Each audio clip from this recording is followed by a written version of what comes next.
제가 20대 초반 시절의 이야기를 해보겠습니다. 그 당시에 군대 전역을 해서 한참 머리가 뜨거워 연애도 하고 싶고 여자친구도 갖고 싶었던 적이 있었지요. 그런데 처음 만난 여자친구한테 크게 대인 부분이 있다 보니 그 이후에는 그냥 열려있는 만남을 더 추구했어요.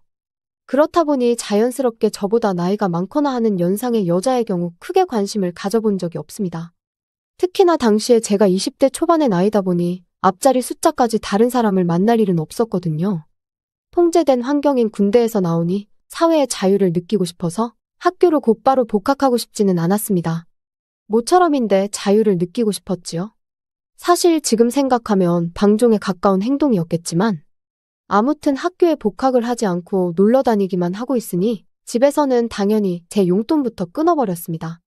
돈 없이 어떻게 여자를 꼬시고 술을 마시겠습니까? 그래서 결국 돈이 부족해져서 아르바이트를 구하게 되었습니다. 그런데 막상 아르바이트를 구하다 보니 저랑 맞는 일이 없더군요. 평일은 좀 쉬더라도 불금이나 불토에는 강남이나 홍대 같은 데 가서 헌팅도 하고 해야 하는데 웬만한 아르바이트는 저에게 주말 출근을 강요했습니다. 저도 그날은 양보할 수 없었지요. 평일에도 여자를 만나면야 충분히 만나겠지만 토요일은 모두가 다 놀러 나오는 만큼 홈런을 칠 확률이 더 높았거든요. 그러다 일자리를 추리다가 회사를 하나 발견하게 들어가게 되었습니다. 회사다 보니 사실 제가 복학을 하게 되면 일을 그만둬야 하는데 당장 직원이 필요하다 보니 회사 쪽에서도 저를 필요로 해서 일을 하게 되었습니다. 보수도 세고 다 좋았어요. 일하는 것도 그렇게 어렵지 않았지요. 그중에 제일 장점은 회사 자체가 사장도 부사장도 다 여자고 직원들도 전부 여자로 이루어져 있는 회사였습니다. 저랑 비슷한 또래 여직원들이 잔뜩 있는데 면접 볼 때 보니까 다들 외모가 상당했어요. 복학 전까지 한 반년 정도 일을 할 계획이었는데 반년이면 한 달에 한 명씩 돌아가면서 만나도 시간이 빠듯하겠다 싶었습니다. 그런데 단점이 하나 있었으니 유일한 남자 직원이었던 저였기에 저만 업무가 판이하게 달랐습니다. 여자들이 다루기 힘든 창고 일을 해야 했는데 출근해도 사무실에서 일하는 게 아니니 여직원들하고 엮일 일이 거의 없었지요. 그나마 사장하고 부사장은 업무상 이유로 자주 만났습니다. 그래도 책임감이라고 제가 늦게까지 일하면 두 사람이 퇴근 시간까지 기다려주고 했어요. 사장과 부사장이 예전부터 친한 친구 사이였다고 하더라고요. 겉보기에는 둘이 나이 차이가 한참 나는 줄 알았는데 말입니다. 사장의 경우는 딱 봐도 30대 후반, 40대 초반의 애엄마 느낌입니다. 살짝 푸지만 인상에 애 키우느냐 일하느냐 피곤해 보이기까지 하는 얼굴이지요. 미소가 생글생글하긴 한데 그냥 저한테는 나이 차이 많이 나는 애엄마 그 느낌 그 이상도 그 이하도 아니었습니다. 그에 반해 부사장이 참 대단했지요. 요즘 TV 같은 데 나올 법한 일반인 미인상인데 뿌리는 향수라든지 입고 다니는 스타일이라든지 자기 관리가 철저한 사람이라는 게 딱 티가 나는 그런 미인이었어요. 어쩔 때는 퇴근길에 운동복으로 갈아입고 운동하고 퇴근한다며 회사 밖을 나갈 때가 있는데 누가 저 여자를 40을 바라보는 30대 후반 여자로 볼까 싶었습니다. 제가 이렇게 흥청망청 놀고만 다니는 방탕한 생활을 했던 것도 그 당시에 기간이 좀 길었는데 그때 만났던 여자를 통틀어서도 부사장만큼 스타일 좋은 사람은 한 명도 없었습니다. 사장이랑 동갑내기 친구라는 사실을 들었을 때 사장한테는 미안하지만 소리내서 놀라고 했지요. 원래는 관련직 대기업에 다니던 부사장이었는데 사장이 자기 사업 차리면서 직접 스카우트 해온 거라고 하더라고요. 그래서 그런지 능력 하나만큼은 확실한 사람이었습니다.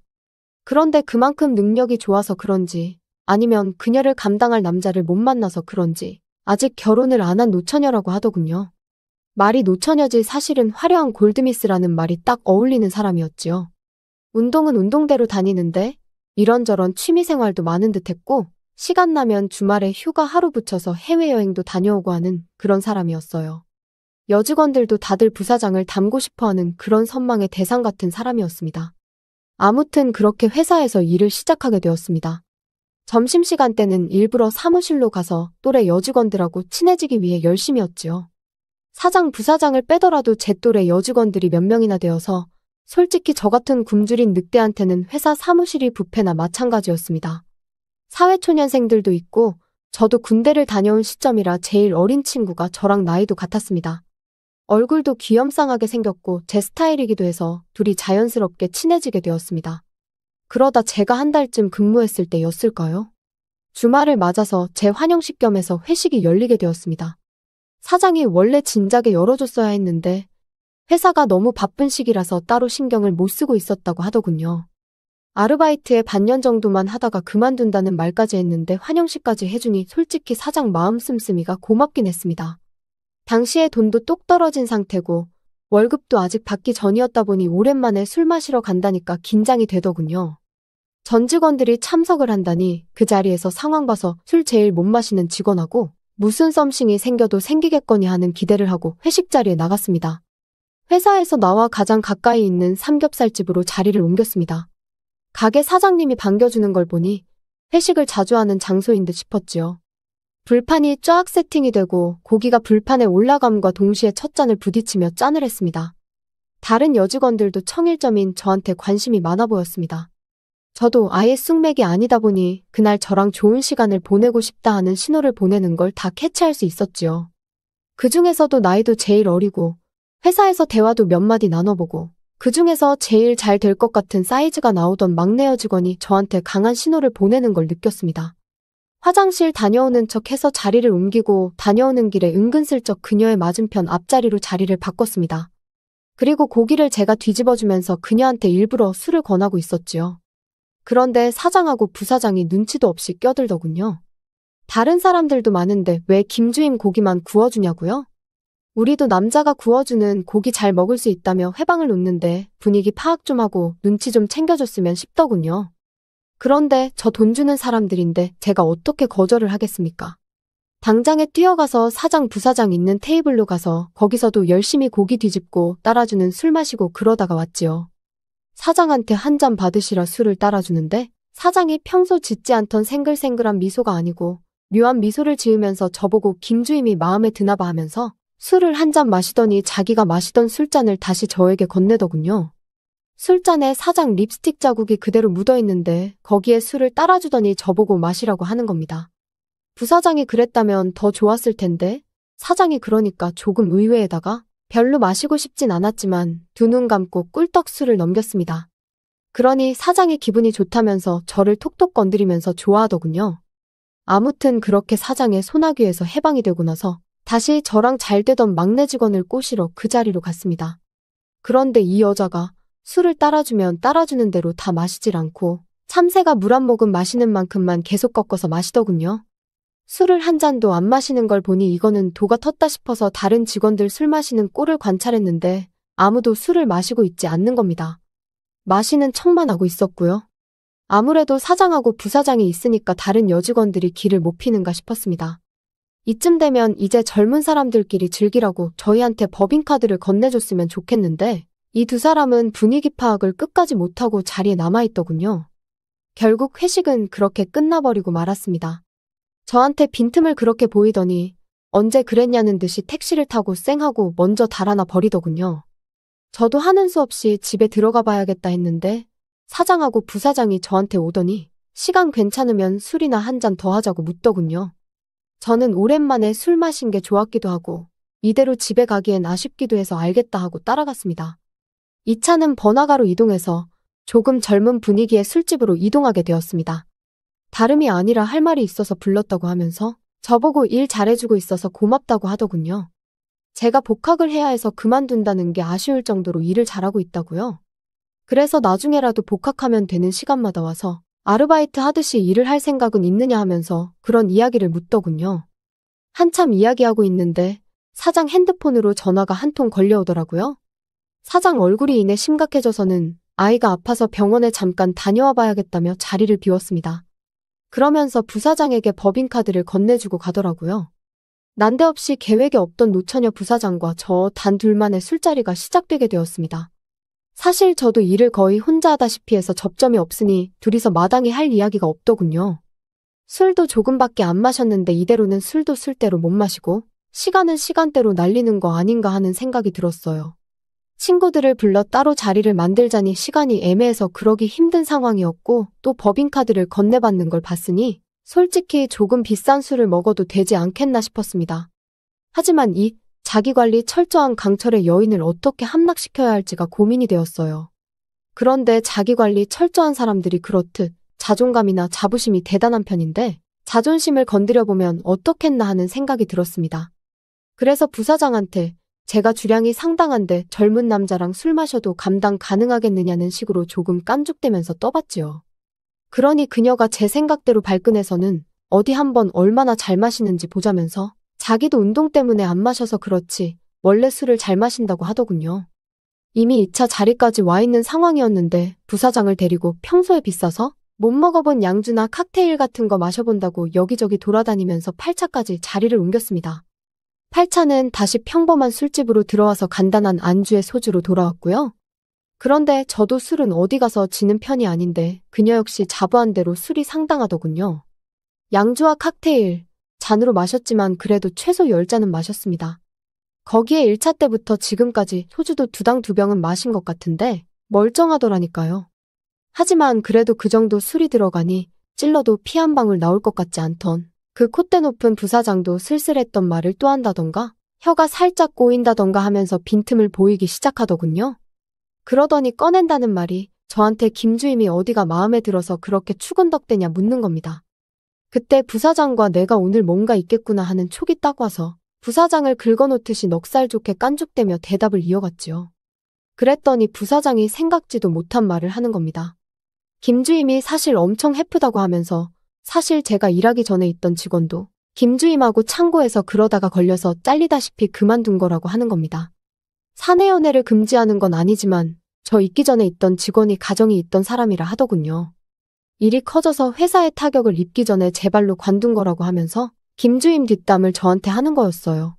뭐 거기까지야 질투가 나서 그랬다고 이해할 수 있는데 부사장이 난데없이 단도직입적으로 그러니까 그런 여자랑 할 생각하지 말고 자기랑 가자는 거예요. 술을 얼마나 더 마셔야 눈치를 채겠냐면서 아주 돌직구를 날리더군요. 남자들도 한 살이라도 어린 여자 만나고 싶어하는 것처럼 여자들도 똑같다고 하면서 말입니다.